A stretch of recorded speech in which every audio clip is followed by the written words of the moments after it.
Hello, everyone, to this Institute of Water Futures seminar. I'd like to acknowledge the traditional owners of the land that we're meeting on, the Ngunnawal and Ngambri people, and pay my respects to their elders, past, present, and emerging.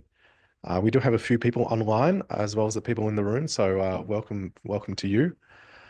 It's my great pleasure to introduce Dr. Marwan El Hassan as the speaker for today's seminar. Marwan is Director of the Program Evaluation and Support Team at the Department of Agriculture, Fisheries and Forestry's Future Drought Fund program. So a government program that's very relevant to IWF. As well as that, Marwan has very close links with ANU. He got his PhD from here in 2019, is an honorary lecturer at the Fenner School, and is co-lead with me of the Risk, Vulnerability and Resilience Research Cluster at ICEDS, the Institute for Climate, Energy and Disaster Solutions. So it's great to have such close links between IWF and the Future Drought Fund, and I'm also very excited about this talk on social ecological resilience. Marwan, over to you. Thank you very much, Steve, and good to see everyone here and online. So yes, as Steve mentioned, I work in the Future Drought Fund, which I would argue is quite a unique part of the Department of Agriculture, Fisheries and Forestry. And I'm going to take you through a bit of an overview of the fund, of the broader NRM sort of programs and sustainability programs in the department. And then through FDF and the theory we're trying to implement through the program. And I'll give you some examples from documents in the FDF and talk more about how we try to operationalize these documents. And then in the end, I'll have some summaries and flag some opportunities for working together and some of my personal reflections on my 5 years experience at FDF so far. So this is just a quick slide to mention the National Statement on Climate Change and Agriculture. It's an Australian first and basically aims to establish and maintain global leadership on climate change. It's an agreement or a commitment that ag ministers have agreed on to work in partnership with the agriculture sector to ensure we continue to lead the world in climate smart practices. And this is how the statement says why. So sustainability, improving adaptation and resilience, and implementing pathways that will support low emissions agriculture. There are some key government programs, and I won't go into details of these. There are some other programs that are not in this slide, but basically these programs are examples of the ecosystem in the government that of areas or initiatives or programs that work on sustainability and sustainable ag. And the National Soil Strategy, pretty much, it doesn't underpin the programs, but it's interconnected with all these programs, and it's something the team in the soil strategy is a team that we engage with very regularly in FDF and the National Land Care Program, for example, or you can call it now Natural Heritage Trust programs. I won't go through that slide. I put it there because I will share the slides afterwards. It's just a quick overview of what each program does. The closest team that we work together in FDF would be the National Land Care Program, simply because the FDF has what we call landscapes programs or NRM programs, and there is always the risk of overlaps or duplication between us and NHT or National Land Care, and we always keep ourselves up to date with what they're doing and vice versa. So the Future Drought Fund, I'm almost sure you've all heard about it or know about it, but it's a 5 billion future fund established under its own act, FDF Act 2019, that provides a secure and continuous funding, which is quite unique. It doesn't stop unless the legislation says so, for drought resilience initiatives aiming to help farmers and communities prepare for the impacts of droughts. It's 100 million per year in funding for these programs under 4 themes, and I will show you a diagram in a minute about these themes.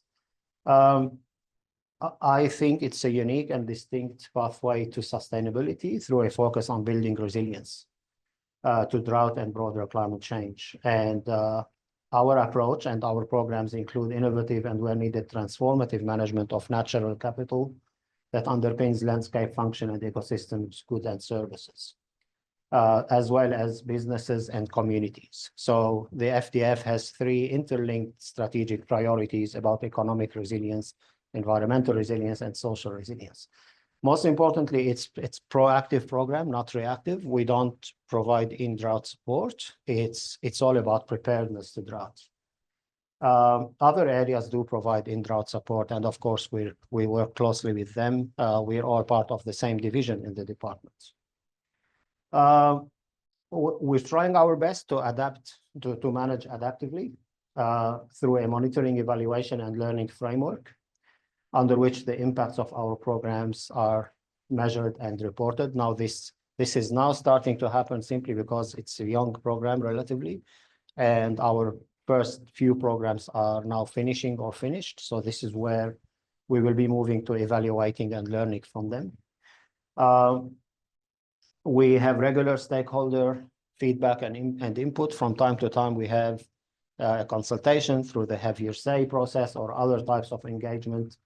And we then publicly report, such as the annual reports that are on the FDF website, for example. And also under the Act, the Productivity Commission reviews the FDF every 4 years. And the first one and latest one was done late 2023, and the report is online.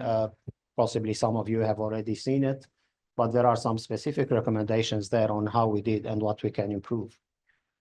The programs are designed under a recurrent 4-year funding plan. So every 4 years, we revisit the funding plan and update it as needed. So currently, we have the 24-28 funding plan, which is a revisit of the 2024 one. The recommendations of the Productivity Commission review and public consultations, and also our experience managing the first batch of programs, all informed the design of the new funding plan. We're now finalizing an investment strategy that will accompany this funding plan, so it will provide more details about what the programs are trying to do, and a new suite of programs. And they're all listed on the webpage under the next phase of FDF. The first rounds of programs over the last 4 years, worth around 400 million, were progressively rolled out from 1 July 2020 under the previous plan. And then in the latest budget, we committed 519 million over 8 years. Now that would be revisited to match 100 million per year, but at this time we set 519 million for the first part of the 8 years, delivering 10 new programs. So less programs, but larger projects and longer term projects. That's one lesson we learned. And for the first time, part of the FDF money, not the departmental or admin money in the department, part of the FDF money is actually dedicated to monitoring, evaluation, and learning. And that was one recommendation from the PC, saying that FDF should invest in MEL and basically catalyze monitoring evaluation. The programs fall under 4 themes: better planning, better prepared communities, better practices, and better climate information. The programs I managed over the last 4 years before moving to my current role were the ones under better practices. And the examples I'm going to give are about the landscapes programs, in particular under the better practices theme. Most importantly, as much as we can, we're funding the FDF on social-ecological resilience theory. So the definition of resilience for us is based on the definition under the social-ecological resilience perspective. Now, I have a few slides here that I won't go through in details. It's a lot of theory. It's nothing new for most of you, but I've put them in the slides because I'm going to share them later so you can see the links to what I'm going to say about FDF. So basically, there's a realization, of course, like everyone else, business as usual to face a complex climate change situation is not enough. Compartmentalized approaches, top-down approaches don't work anymore. Tendencies for silos and optimization and reductionism don't work anymore. So we need for thinking in systems or big picture. And this is why FDF is based primarily on the social-ecological systems theory. This is the slides I mentioned, a bit of theory about social ecological systems and resilience. So I'm going to just go quickly through them. These are the key, key points to say about systems. And then systems means holistic, big picture, integrated approaches. This very famous elephant metaphor is often something we all look at from time to time. The components are interlinked in a system, so that's something we take into account when we design our programs, and we take into account the notions of domain, scales, and feedbacks. Basically, we use in our documentation the term the system is bigger than the whole is bigger than the sum of the parts. And this quote is something I really enjoy myself. Just saying, because of the complexity of the systems and changing programs we're facing, and given these problems interact, they create messes, uncertainties and a mess, basically. So we see ourselves, or I see myself at least, as trying to manage these messes as well as I could. These are a few points about resilience thinking. I don't dare to say them in front of Brian and Steve and others, but basically it's explaining or listing them here, because later I will refer to them when I talk about how our programs are meeting these important points. Definitely not about bouncing back, for example. It's about accepting disturbances, acknowledging and working with them, etc., etc. Most importantly, resilience is, we tend to talk about resilience as a positive thing all the time. So the thing I'm trying to push back with is resilience is an attribute. It can be good, it can be bad. It's the regime that's actually the regime that could be good or bad, but resilience is just the attribute of something. And it could be the resilience of something which is not good for us actually in the long term. I will pass this slide. It's more talking about the resilience theory, and this one, because there is a lot of talk in government and elsewhere about the need for transformative change, we thought it's really good for us in our documentation and communication to really say what we mean by transformability and transformative change, which is the definition based on the social ecological resilience theory. And these slides talk about specified and general resilience. Most importantly, under specified, thresholds or tipping points in your system of interest are important to keep an eye on and act on. And then the general resilience principles are really important, because we apply them as much as we can in our programs, sometimes explicitly, sometimes not too explicitly, but they are there when we design the programs. Of course, the power of paradigms is important. It's not a secret that trust and openness between policymakers and stakeholders is essential for successful collaboration and change. If there is no trust, basically we can't work with each other.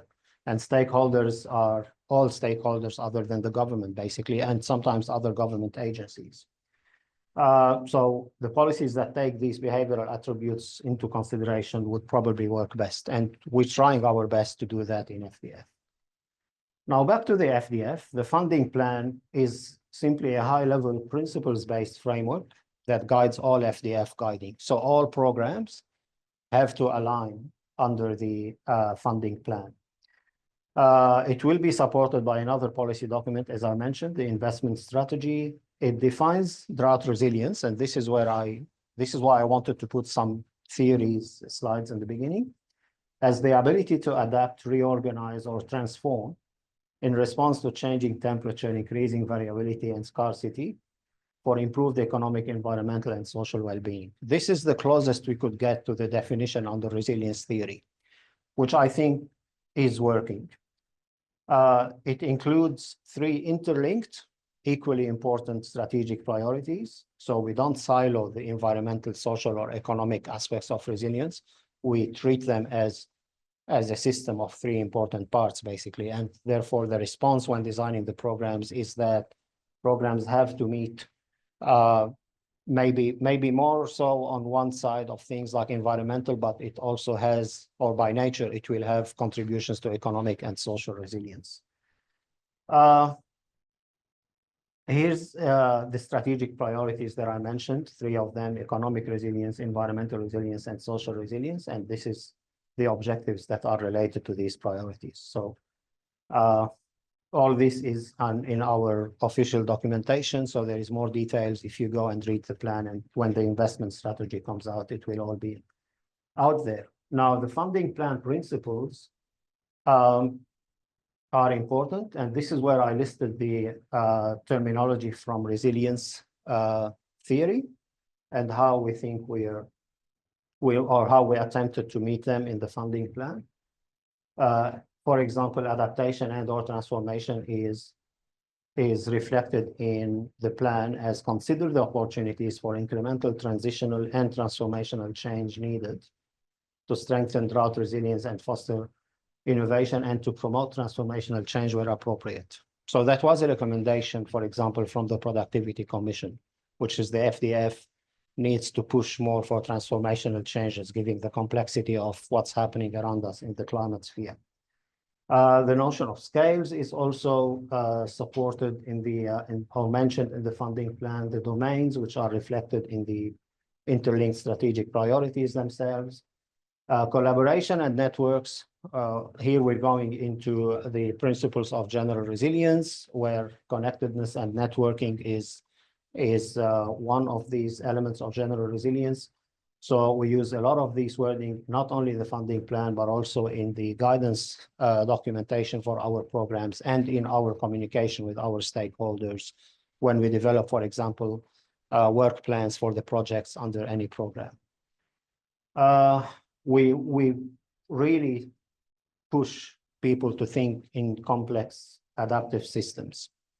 And maybe not so in a high-level document like the funding plan, but certainly in program guidelines and in other ways of engaging with people. The other principles that we really focus on are adaptability, transformability, and the variables and thresholds principle that control the system.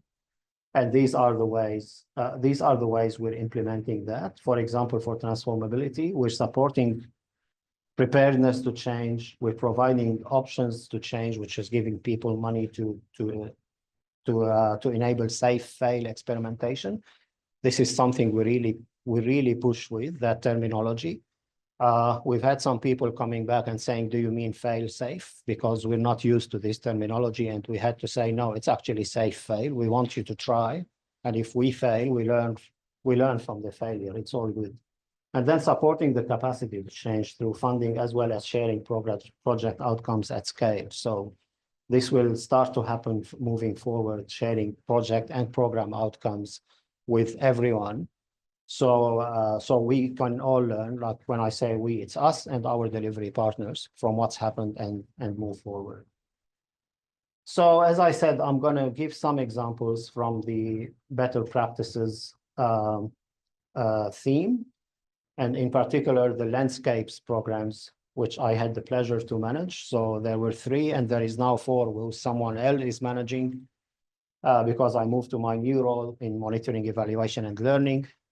But the first programs, all of them shared the focus on environmental resilience while also linked to economic and social resilience.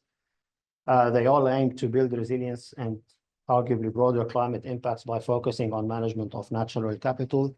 Think big, think in landscapes, don't think too narrow, and to improve landscape function and ecosystem services. A social-ecological system approach, so we actually use this terminology in our guidelines and explained what we mean by it. It's not about managing natural resources per se, but we wanted people to think why we're doing this, what are the systems we are embedded in, how are we contributing to system-wide changes. We enabled, as I said, we encourage people to do safe fail experimentations with stuff. We said to people, don't come with business as usual if you can. Throw ideas at us, and you are covered by that safe fail experimentation principle that we're happy to support, especially transformative, what people saw as transformative practices. And we really encourage and emphasize networks and partnerships and collaborations across big landscapes. And we also emphasize diversification as a tool to increase both specified and general resilience. So over the last 5 years, we've moved from small grants given to individuals to now requiring consortia to apply to our programs, because we thought that's the best way to basically for groups of people, for networks to deliver our projects. These are the foundational NRM drought resilience programs, or program with 2 streams. This is the first one, so this is basically the trial, if you want. It was short term, and that was the first lesson we learned, that when we aim very high with transformative change, we cannot do this with a 1-year program.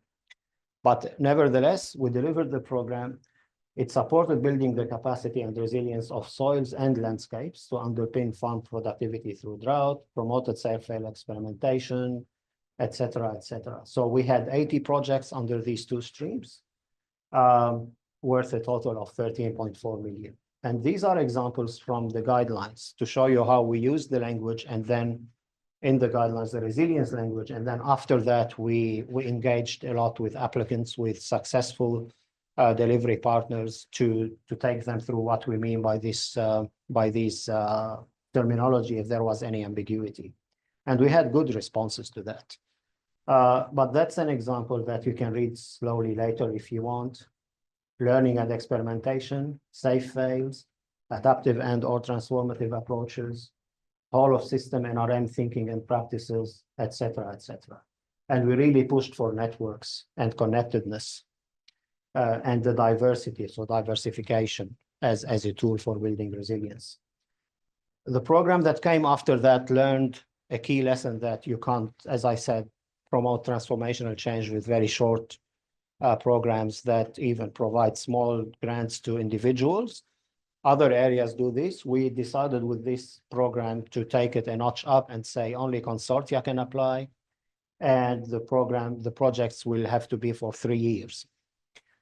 Remember, when I say this, there are limitations to how much we can push with things. So you have to balance, when you're in my position, you have to balance between what you scientifically see as the right thing to do and between the reality of things. And I think we've been achieving quite some good stuff, taking this balance into consideration. So the program builds on the previous one. We learned lots of lessons from the foundational ones, similarly supported drought resilience land management practices. It differs on focusing on demonstrating these practices at scale. So this is where we went, okay, we have some nice case studies, some nice projects, but we now want people not only to do projects on a couple of properties, we want to take it at scale. So promote it through workshops, work at a broader landscape scale, etc. And we got 26 projects worth up to 1 million each, a total of 23.1 million. Again, these are some examples of where we refocus the guiding material in these guidelines for this program.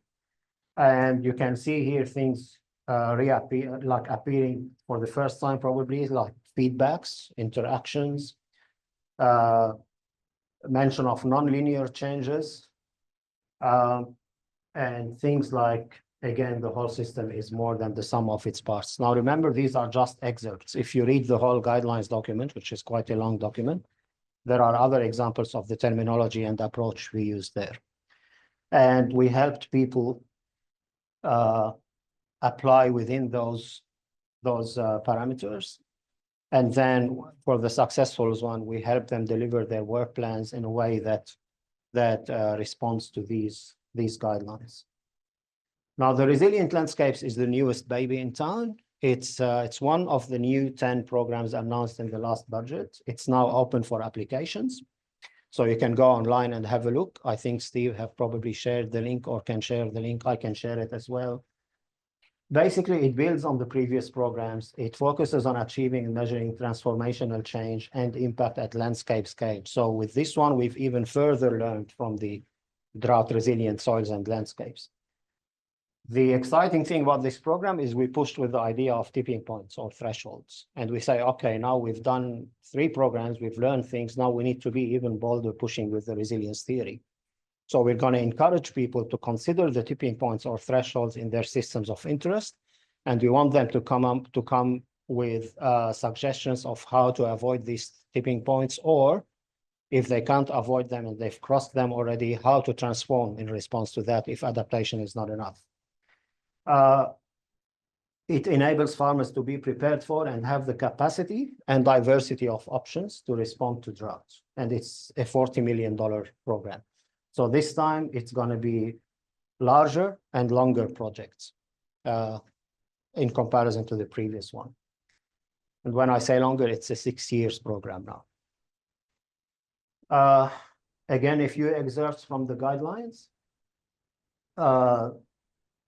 More or less similar to the drought resilient soils and landscapes, so its predecessor, but again, refocusing the language a bit and the messages we're getting out to people. For example, the second point there, enable farmers to be prepared for, have the capacity and diversity of options to respond to, and implement transformational change. This comes directly from the three determinants of transformational change that are in resilience theory. Increased adoption of whole of system thinking. We're pretty much telling people you can't think other than whole of system to manage landscapes, including the knowledge of and capacity to define and act on critical tipping points and thresholds for specified resilience. So we called it specified and general resilience. We're pushing with the idea of diversification, whether that's response diversity or functional diversity or pathways diversity, hopefully eventually. We push with the idea of diversification as a key element of resilience, and adaptive learning and capacity building through stronger collaborative networks. So we're pushing more with our message that people need to work together when we're talking about systems. Now, in response as well to learning from the first 4 years and in response to the PC recommendations, my team was created a few months ago. I've been given the pleasure to lead the monitoring, evaluation, and learning work at the FDF. And the stuff that the team are doing are now a bit bigger than MEL. We provide the technical support in resilience theory. We link with experts. For example, we invited Steve to come and talk about resilience and MEL in our community of practice. But for the first time, as I said, it's part of FDF money. So usually MEL is seen as part of admin. This time it's given more weight, 11.4 million in total for MEL, and creating a system to share knowledge with stakeholders and with the broader community. It's a multi-pronged approach. We're developing a new framework. We have a consultant developing a new MEL framework, which is something that needs to be done under each new funding plan. We provide direct support to program teams in their MEL stuff. And this time, the thing that has improved from the previous time is because of the speed at which programs were going out, MEL often came as an afterthought or as something that happened after the fact. This time, MEL is embedded from day one, even from the contextual thinking about the program, in the guidelines, in the application forms, and even through engagement with applicants and with successful delivery partners in the future. This is all led by my team, but of course, in collaboration with program managers and program leads as well. We're doing a lot of networking and collaborations, not only with MEL areas in the department and beyond, but also in the scientific stuff, resilience, particularly resilience or natural resource management. We've created a community of practice that meets once a month, and we invite experts to talk about various topics to this community of practice meetings. They are being very well received by staff and by the guests we invite to. And now we're considering that maybe for individual programs, linear models of evaluation like program logic, etc., probably work well, and they're good ways to manage the programs. But for FDF, we're now pushing with the message that FDF is basically itself a complex system of interacting parts, which is its individual programs, and therefore evaluation of FDF has to be a systems evaluation. We're exploring what our options for that is. but we're saying that that evaluation will have to take into consideration the interdependencies between the 10 programs, and then the emerging outcomes of or emerging attributes of FDF as a system as a result of that. It's early days. It's a principle now. We're exploring that, but we're getting more and more convinced that this is the way to go when it comes to the whole of FDF evaluation. And we're collaborating with experts in that field as we speak. So in summary, FDF to me constitutes a significant change towards building resilience to drought rather than reacting to drought. It's solidly built as much as we can, again, on resilience theory. It's not a scientific program, but we're trying our best to implement the theory and see what comes up. A continuous effort to improve operationalizing the theory through adaptive management of our programs. While the focus is on drought, something that came out also from both the new government back then and the Productivity Commission is FDF has also to address broader climate impacts. So we can't change the legislation. I mean, we can, but the suggestion is not to change the legislation to make it Future Climate Fund, but to acknowledge and mention that by addressing drought challenges, you're probably also taking a few climate impacts on the way. It's timely given the broad change in perspective, attitudes, and actions against climate change. I mean, we're seeing this from our delivery partners. There is a change in people's reactions and willingness to take in more and more work. So that's a good thing. It has a significant potential to complement other programs or initiatives that work in drought or that focus on NRM or any other fields. In my opinion, FDF is contributing to changing behaviors. So we have a team dedicated to publish case studies about our successful projects. It's working. Now we're moving our thinking to promote what the FDF as a whole is delivering. How is it contributing to building drought resilience together with other initiatives out there? The will to change is here, and I'm talking about everyone, from us as staff, from government, from the public. There is a palpable will to change. Now is a good time for policy and science to come together and other stakeholders. I think for humanity at large, it's about time, it's not time, given the scary rate, intensity, and unexpected nature of climate change impacts. And I have a message here to anyone who listens here, not to this audience, but when I present about FDF, I say just go to ICET's climate updates and other updates on the climate to see how scary it is.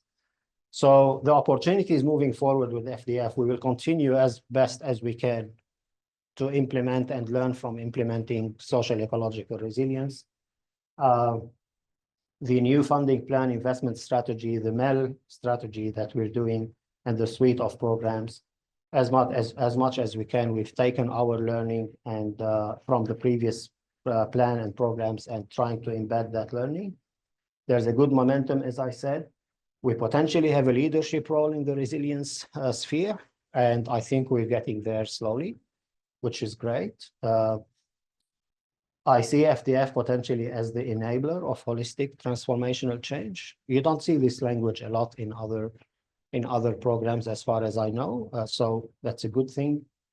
We're supporting paradigm shifts, behavioral changes, and definitely we're supporting systems thinking. When I started 5 years ago, I struggled to use the term systems. And I remember a chat I had with Brian once about that, and he said, you have to give examples, and that was a really good advice. Give examples and maybe change the term if you can still get what you want. And I noticed the moment I started to use holistic rather than system, people engage much more with me, which was the same thing. I meant the same thing. So it's a bit of a journey, turning the scientific jargon into more digestible terminology. But now we're pushing with clear, as you saw, with clear scientific terminology, and we explain them. So in the guidelines, you will find a glossary of terms that explains all these things. And networks and collaboration are key for us with other government stakeholders on the ground between our delivery partners and between us as government and research and science and stakeholders on the ground, industry, NRM bodies, you name it. So my personal reflections is it was a paradigm shift, my journey, for me and for others in FDF, which led for us to push more for paradigm shifts and support paradigm shifts. We recognized very early that transformative change takes time. So 1-year programs don't exist anymore, thankfully. So we keep encouraging ourselves to keep moving because it will take time, but we think we are on the right path. Engaging with stakeholders is key from day one. So in the mail space, for example, we have learned that you can't let the project start and then come to people and say, here's your mail plan. We're now doing the right thing, developing mail strategies and mail plans with the stakeholders from the first day. Silos kill achievements. I think we all agree on that. So we're doing our best to kill silos internally and externally, including through things like the community of practice we have. There is a few communities of practice around in the department as well. Thinking in big picture is key. So systems. And personally, on a personal note, as a scientist and academic still involved in ANU, but also working in FDF, I really enjoy my position because I'm able to play at the interface between the two, and that's something that wakes me up every morning wanting to go to work and wanting to learn about the latest that's happening. And I have this to finish with. Transformational change is and will always be an ongoing process of exploring, learning, and keeping options open. And nothing can be more true than that. That's my philosophy. Thank you very much.